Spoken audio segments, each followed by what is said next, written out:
त्योहार के इस सीजन में आई है बड़ी खुशखबरी। Peptic group proudly tie up arrangements with Indian bank. Peptic town Naugaon road Chhatarpur के न्यू एक्सटेंशन में खरीदिए अपने सपनों का घर इंडियन बैंक की मदद से।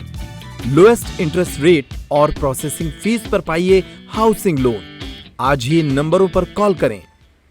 बटियागढ़ थाना क्षेत्र के खिरिया बिछिया निवासी एक प्रसूता की प्रसव के दौरान मौत हो जाने से नाराज परिजनों और ग्रामीणों ने बटियागढ़ में चक्का जाम कर दिया।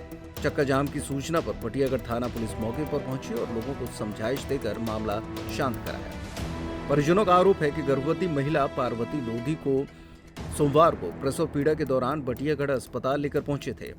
शाम को उसने एक नवजात को जन्म दिया, जिसके बाद लगातार ब्लीडिंग हुई, लेकिन स्टाफ ने ध्यान नहीं दिया और हालत बिगड़ने पर दमोह जिला अस्पताल रेफर कर दिया, जहां इलाज के दौरान महिला की मौत हो गई। परिजनों ने बटियागढ़ अस्पताल में पदस्थ स्टाफ नर्स पर लापरवाही से इलाज करने और पैसे लेने के आरोप लगाते हुए कार्रवाई की मांग की है। वहीं मामले की गंभीरता को देखते हुए जिला पंचायत सदस्य ब्रजेंद्र राव अस्पताल पहुंचे। थाना प्रभारी को परिजनों ने एक ज्ञापन सौंपकर उचित कार्रवाई की मांग की है।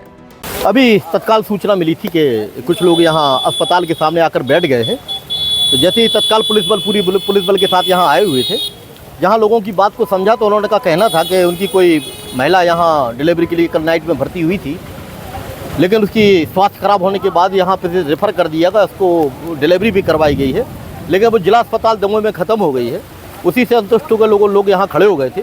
जो लोगों को आश्वासन दिया गया कि उनकी जो भी शिकायत है वो लिख कर दें और जो भी जांच में जो भी हर बिंदु पर जांच की जाएगी और जो भी जांच में तथ्य सामने आएंगे और उनके विरुद्ध कार्रवाई की जाएगी। तो लोगों ने परिजनों ने उनका मेरी बात को रखा और उन्होंने जाम अलग कर दिया है।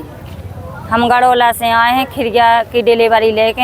हमारी बेफुआ की बहू हैं। हम 11 11:30 बजे आ गए थे, हमने एक दूसरी मैम की ड्यूटी आती, हमने उनसे दिखवा, बेबी अच्छे से बोल रही थी, उनने जांच भी करी, वे कह रही तुम्हारी 200 शुगर है, उनके इलाज हैं। तो हमने कई शुगर है तो जांच करो, उनने जांच करी, फिर दूसरा भी जांच करी, उनने जानी बोली है कि मतलब तुम्हारी कमी है कि नहीं कमी। तो हमने कही चलो ठीक है, हमारी डिलीवरी की जांच कर दो तुम एक बार। फिर उनने जांच करी, जांच के बाद कह रही हैं अबे कुछ नहीं हुआ है, तो हम कह नहीं 1:30 बजे करेंगे हम जांच। हमने कही कि तो 1:30 बजे करेंगे, कह नहीं दूसरी मैम की ड्यूटी रहेगी तो वे कर देंगी। तो हमने उनसे बोली कि दीदी जी हमारी मरीज को तुम जांच कर दो। तो कहने लगी नहीं बाहर जाओ, हमें ऑफिस में बात कर लन दो।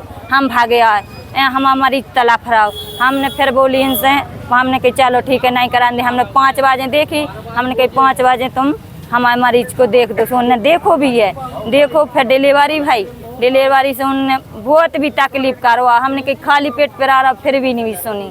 हमने कही बहुत दर्द आ रहा है, बहुत खून आ रहा है, तुम वो कर दो इलाज। तो फिर भी नहीं वे गौर करी। फिर तीसरी बार आ जब उनने फिर गौर करी है, फिर भी उनने जानी कि हम रेफर करें दिया, तुम्हारा मरीज ज़्यादा कमज़ोर है। कब जब वो करो तो मतलब रेफर करो तो तैसे 9 साढ़े 9 बजे। मैडम का क्या नाम है? वे ममता मैम हती और कीर्ति साहू हती। हाँ, और बदतमीजी अभद्रता कौन ने करी थी आपके साथ में? वे कीर्ति साहू ने।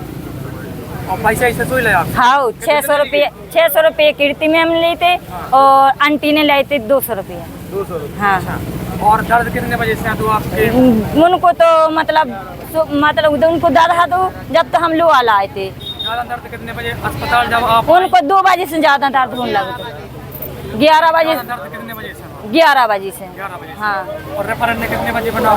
9:30 बजे। डिलीवरी के बाद बनाओ कि पहले? डिलीवरी के बाद जब एकदम वो निकालने लागो को हमने कि हमारा मरीज बहुत तड़प रहा है, जब उसमें बिल्कुल कुछ बरका ही नहीं है, जब उनने गौरगिरी करी, हम कह रहे खाली पेट पर आ रहा, उनको इंजेक्शन लगा दो, फिर भी नहीं भी सुनी। अपने अंदर लेडीज को भेजा तो मैंने क्या स्थिति है, कल ब्लीड बंद नहीं हो रहा है। मैंने की वजह क्या हो गई, कल लगे ये पता नहीं हमें, और हमने पूछी तो हमें वो अंदर नहीं जाने थे। हमने उनसे फिर एक बार पूछी हमें मैडम से कि क्या हो गया, कल 2 इंजेक्शन लगाया है और ऐसा पेट दाब के ऐसा बच्चा निकाला, फिर वैसा नहीं निकला तो फिर मतलब हाथ डाल के बच्चा निकाल जबरदस्ती, तो वो बच्चादानी फट गई, तो ब्लेड बंदा नहीं हो, कंटिन्यू ब्लेड आता रहा। उसके बाद मैंने इनसे 7 बजे बोला मैडम अगर ब्लेड नहीं बंद होता तो रेफर कर दीजिए, मैं दमोह ले जाऊंगा सर। लेकिन उन्होंने रेफर नहीं किया। कल वो ऐसा है अभी आध घंटे नॉर्मल है, अभी आध घंटे में ठीक हो जाएगी।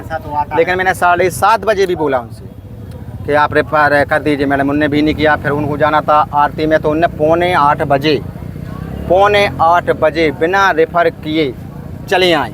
कोई सुनवाई में नहीं, मैडम रेफर कुछ नहीं उनने सुनी, वो अपने घर आ गई। फिर उसके बाद ड्यूटी थी ममता मैडम की, वो आई, मैंने उनसे बोला मैडम जी आप चेक कर लीजिए। उनने चेक किया, फिर उसके बाद बोले कि बच्चरदानी फट गई, ब्लेड बंद नहीं हो रहा, आपको दमोह जाना पड़ेगा अर्जेंट में।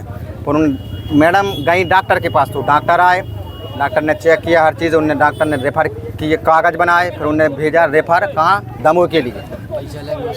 और पैसा कीर्ति मैडम 900 रुपये पेल हम उनसे ले गई थी, हम उन्हें खुशी दे देते कि ले लो, लेकिन हमें वो कर दी।